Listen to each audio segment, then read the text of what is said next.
اسی ہفتے ہڑتال تھی سوتر منڈی میں. کیوں ہڑتال تھی؟ ایک تاجر نے خودکشی کر لی. خودکشی اس نے کر لی کیوں؟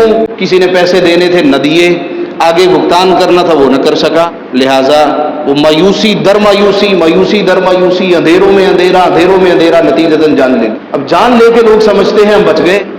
دین اسلام میں خودکشی کرنے والے کا جنازہ تو پڑھا جائے گا، کسی کا حق مارنے والے کا جنازہ نہیں پڑھا جاتا. یہ بات دل کی تختی پہ لکھ لیجئے. حضور علیہ الصلوۃ والسلام جب بھی جنازے کے لیے تشریف لاتے آپ فرماتے اس کے ذمہ ادھار تو نہیں ہے؟ یا رسول اللہ ہے کوئی جو ادا کرے؟ وارث کدھر ہے؟ یا رسول اللہ ہم وارث ہیں. ادا کرو گے؟ جی کریں گے. اچھا آؤ گے، صفحے سیدھی کر لیتے. اور اگر وارث کہتے نہیں یا رسول اللہ ہم ادا نہیں کر سکتے، ہماری سکت سے زیادہ لے لیا، تو آپ فرماتے ہے کوئی جو اپنے مسلمان بھائی کا بوجھ ہلکا کرے؟